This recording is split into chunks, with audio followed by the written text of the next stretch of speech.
Good morning दोस्तों। दिन की शुरुआत होती है एक प्यारे से व्लॉग के साथ। आज मैं जा रहा हूँ एमपी से एक अलग स्टेट में। मध्य प्रदेश से लगा हुआ स्टेट है राजस्थान।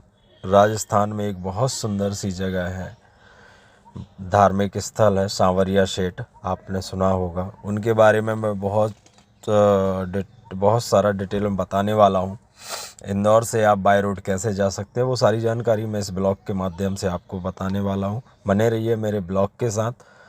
चलो ब्लॉग की शुरुआत करते हैं। मैं निकल जाता हूँ इंदौर से उज्जैन के रास्ते होते हुए सांवरिया सेठ की ओर। सांवरिया सेठ के रास्ते में बढ़ते जाता हूँ। उज्जैन क्रॉस करने के बाद में मैं देखता हूँ आगे बहुत ज़्यादा कोहरा दिखने लगता है, इसलिए संभल के चलने लगता हूँ। और कुछ दूर आगे बढ़ता हूँ तो एक ट्रक नज़र आता है जिसके पीछे बहुत सुंदर सी शायरी लिखी हुई थी। हर लड़की सिंगल होती है, बस पूछने वाला अमीर होना चाहिए। क्या बात है, ट्रक वाले भाई लोग भी अच्छी शायरियाँ लिखवाते हैं। इसी के साथ मैं बढ़ जाता हूँ आगे। कुछ दूर बढ़ते ही मुझे मिल जाता है मंदसौर। मंदसौर क्रॉस करने के बाद आ जाता हूँ निम्बाड़ा। निम्बाड़ा से जैसे ही लेफ़्ट लेता हूँ तो राजस्थान इंटर कर जाता हूँ। राजस्थान के छोटे छोटे गांव बहुत सुंदर और बहुत अच्छे लग रहे थे। यहाँ पे अधिकांश घर पत्थर से बने हुए थे क्योंकि यहाँ पे माइंस का काम बहुत ज़्यादा है। और पतले रास्ते से मैं बढ़ रहा था मंडफिया की ओर। मंडफिया गांव है जहाँ पे सांवरिया सेठ सरकार विराजमान है। उसी पतले रास्तों पे बढ़ते जा रहा था। आगे देखता हूँ मैं माइंस नज़र आती है। माइंस में बहुत साफ़ सुथरा पानी भरा हुआ था। देखो दूर से पानी कितना सुंदर दिख रहा है, एकदम क्लीन। यहाँ पे माइंस हैं बहुत ज़्यादा। इसी के साथ मैं बढ़ जाता हूँ आगे। छोटे छोटे सकरे सकरे रास्ते से आगे बढ़ते हुए प्रकृति का आनंद लेते हुए मैं पहुँच जाता हूँ सांवरिया सेठ सरकार के नज़दीक मंडफिया गांव। यहाँ पर मंडफिया में 3 मंदिर, सांवरिया सेठ जी की 3 मंदिर हैं यहाँ पे। एक जन्मस्थली है, एक चरण पादुका है और एक स्वयं सांवरिया सेठ सरकार है।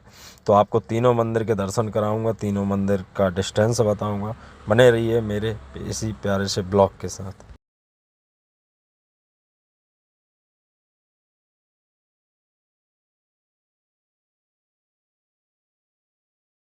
फाइनली पहुंच जाता हूं मंडफिया। मंडफिया पहुंचते ही पार्किंग में लगा देता हूं गाड़ी। गाड़ी लगाने के बाद गाड़ी में ही स्विच रिमूव कर देता हूं और आ जाता हूं मंदिर की ओर। मंदिर मैं देखता हूँ काफ़ी बदल गया है। अभी 2 महीने पहले परिवार के साथ आया था तो ये सब नहीं था। काफ़ी राउंड अप कर दिया है, बहुत ज़्यादा भीड़ थी। फिर भी अंदर आ जाता हूँ। अंदर आते ही काफ़ी श्रद्धालु दर्शन करके आ गए थे जो बैठे हुए थे प्रांगण में। बढ़ जाता हूँ आगे। आगे कुछ इस प्रकार नज़ारा था मंदिर का। मंदिर के अंदर काफ़ी सुंदर सा गार्डन बनाया हुआ है। चारों तरफ श्रद्धालुओं के लिए बहुत अच्छी सुविधाएं हैं। यहाँ पे पानी की, वॉशरूम की, डॉक्टर्स की सारी व्यवस्थाएं मंदिर प्रांगण के अंदर ही है। इसी के साथ बढ़ता जाता हूँ अंदर। अंदर बहुत ज़्यादा धक्का मुक्की होने लगती हैं। ये बहनें बहुत ज़्यादा धक्का मुक्की कर रही थी। इसी के साथ मैं बढ़ जाता हूँ आगे। आगे बढ़ने के बाद में बाबा के दर्शन बहुत अच्छे से हो जाते हैं। लीजिए आप लोग भी करिए।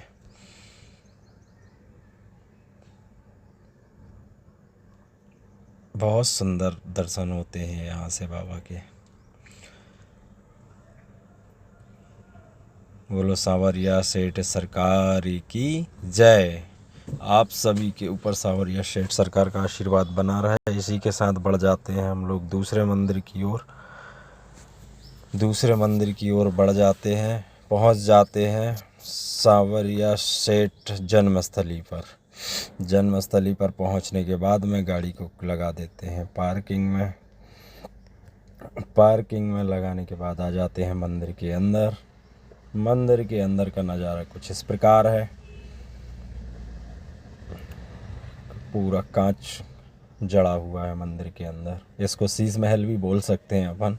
शीश मंदिर है पूरा। ये आ जाते हैं बाबा के दर्शन करने। बाबा के दर्शन करने के बाद में निकल आते हैं बाहर। बाहर आकर देखते हैं तो मंदिर के ऊपर बहुत सारे पक्षी चिचहाते हुए चारों तरफ उनकी परिक्रमा लगाते हुए नज़र आ रहे थे। इसी के साथ बढ़ जाते हैं तीसरी मंदिर की ओर, जो कि दूसरे मंदिर से 1 किलोमीटर दूरी पे था। मंदिर से 500 मीटर दूरी पर ही गाड़ी खड़ी करनी पड़ती है, जो इस फ्लाईओवर से राइट ले लेते हैं और फ्लाईओवर के बाजू में ही गाड़ी को सर्विस रोड पे पार्क कर देते हैं। यहाँ पे पार्किंग की व्यवस्था नहीं है दोस्तों, तो यहाँ पे संभल के गाड़ी पार्क करनी पड़ती है। उसके बाद में यहाँ से 100 मीटर्स अंदर वॉक करके जाना पड़ता है, वॉकिंग डिस्टेंस है। वॉक करने के बाद में आ जाते हैं सांवरिया सेठ जी के तीसरे मंदिर में। तीसरे मंदिर पहुँच जाते हैं। तीसरे मंदिर में बिल्कुल भी भीड़ नहीं थी दोस्तों। बहुत अच्छे से दर्शन हुए और सबसे ज़्यादा टाइम मैंने इसी मंदिर में बिताया। यहाँ पर आ जाते हैं अंदर। अंदर का नज़ारा कुछ इस प्रकार का था।